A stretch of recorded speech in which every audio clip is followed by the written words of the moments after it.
Exercise 1.1 का second question क्या कहता है भाई, so that any positive odd integer जो होंगे, जो भी पॉजिटिव ऑड इंटीजर यानी एक तो पॉजिटिव होने चाहिए, दूसरे ऑड होने चाहिए और तीसरे इंटीजर होने चाहिए।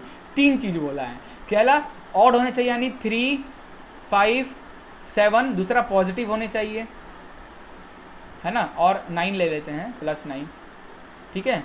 तो ये तीन चीज हो गया ना हमारा, ये ऑड भी है, पॉजिटिव भी है और इंटीजर्स भी हैं।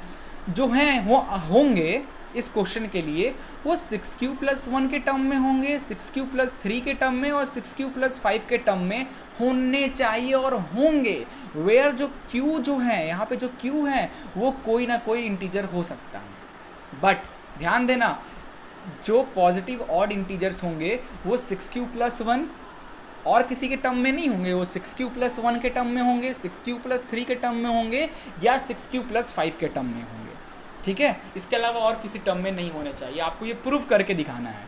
तो स्टार्ट करते हैं इसका सॉल्यूशन। तो देखो यार, इस क्वेश्चन को थ्योरेटिकली कैसे लिखते हैं इसको ध्यान देना, ये बहुत ज़रूरी है, स्टेप के नंबर मिलते हैं। और अगर इस एक्सरसाइज से अगर मेरे से पूछते हो कि सर कौन से क्वेश्चन आ सकते हैं एग्जाम में, तो यार एक तो मैंने MCQ का बताया कि 2 नंबर का HCF बोलेगा, वो MCQ में है एक क्वेश्चन।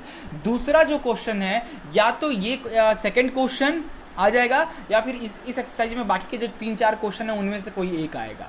इससे ये बहुत इंपॉर्टेंट है इस एक्सरसाइज से, ठीक है। तो इस क्वेश्चन को कैसे करें, तो late A and B are some positive integers।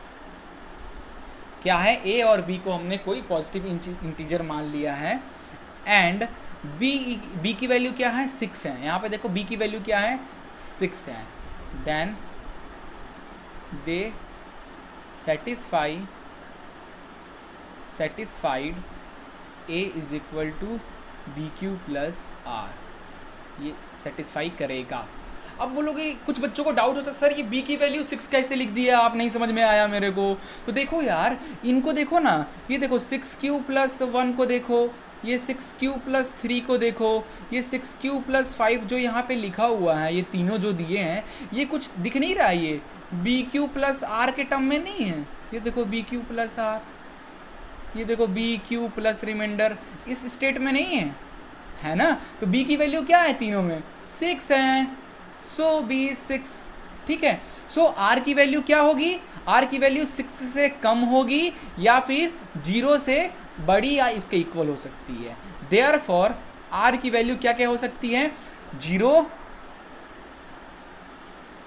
से बड़ी, दैट इज 1, 2, 3, 4, 5 और 6 से छोटी, B से छोटी होनी चाहिए। तो ये R की वैल्यू 0, 1, 2, 3, 4, 5 आ गया, ठीक है, अकॉर्डिंग टू दिस, ठीक है, जो हमने यूक्लिड डिवीजन लेमा में पढ़ा था। अब उसका असली यूज समझ में आएगा आपको, ये आ गया। अब क्या करना है, अब R की वैल्यू 0 पे, R की वैल्यू 1 पे, R की वैल्यू 2 पे आपको पुट कर करके आपके इक्वेशंस आंसर आते जाएंगे। तो अगर आप उसमें ध्यान से देखोगे, हर ऑड इंटीजर पे आपको जो वैल्यू आ रही होगी वो या तो 6q+1 आ रही होगी, 6q+3 आ रही होगी या 6q+5 आ रही होगी। प्रूफ दैट, चेक कर लें। Now for R is equal to 0, पहला step R is equal to 0, इस इक्वेशन की हेल्प लेंगे। A की जगह पे लिखेंगे A, B की वैल्यू है हमारा कितनी है, B की वैल्यू है 6, ठीक है। Q की वैल्यू पता नहीं तो Q प्लस रिमाइंडर R हमने 0 ले लिया तो 0, तो यहाँ आ गया 6Q आंसर आ गया। Now for R is equal to 1 के लिए A is equal to 6Q+1, ठीक है। Now for R is equal to 2 के लिए A is equal to 6Q+2। Now for R is equal to 3 के लिए A की वैल्यू 6Q प्लस रिमाइंडर की जगह 3 आ जाएगा। नाउ फॉर R की जगह 4 पे रखे तो A is equal to 6Q+4 आ जाएगा। Now for R is equal to 5, तो A की वैल्यू आ जाएगी क्या आपकी, मैं हट जाता हूँ यहाँ से, A की वैल्यू आ जाएगी 6Q+5, है ना। अपन इससे ज़्यादा कर नहीं सकते क्योंकि R की वैल्यू हमें कहाँ से लेना है, 0 से 5 तक ही लेना है। तो R की वैल्यू 0 पे, 1 पे, 2 पे, 3 पे, 4 पे, 5 पे हमने देखा हमारा आंसर क्या आया। देखो तो सबसे पहले r इज इक्वल टू 0 पे देखा तो हमारा आया 6 तो ये हमारे किसी काम का है ही नहीं। हमें क्या प्रूफ करना है कि जितने भी ऑड इंटीजर्स होंगे वो इस फॉर्म में होंगे, प्रूफ करना है। तो ऑड इंटीजर्स यानी ऑड नंबर, आपका r की वैल्यू ऑड पे जो आंसर होगा वो ऑड इंटीजर 6 प्लस 1, 6 प्लस 3 या 6 प्लस 5 के टर्म में होगा। तो देखो, तो r इज इक्वल टू 1, ये क्या है, ये भी एक ऑड है। तो r इज इक्वल टू 1 पे जो आंसर है 6 प्लस 1 है। देखो सही है। अब देखो r इज इक्वल टू 2, ये तो इवन है तो ये अपने काम का है ही नहीं। r इज इक्वल टू 3, 3 क्या है, ऑड है।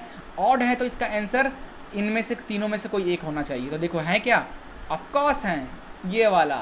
अब r is equal to 4, r तो 4 तो अपना ऑड इवन नंबर है तो ये किसी काम का नहीं है हमारे। अब r इज इक्वल टू 5, 5 क्या है, ऑड नंबर है। तो ऑड नंबर है तो हमारा जो आंसर आना चाहिए वो इन तीनों में से कोई एक होना चाहिए। तो क्या ये 6 प्लस 5 है तीनों में, ऑफकोर्स है। देयरफॉर आखिरी स्टेप, देयरफॉर आखिरी step, therefore the odd positive integers are in the form of किस फॉर्म में है, देखो यहाँ पे 1 के लिए 6 प्लस 1, 6 प्लस, फिर दूसरा ये किसी काम का नहीं 6 प्लस 3 और तीसरा 6 प्लस 5। प्रूफ बस इतना सही बच्चों करना था, आसान था ना। एक बार और वीडियो को देखना, अच्छे से क्लियर हो जाएगा आपको, ठीक है।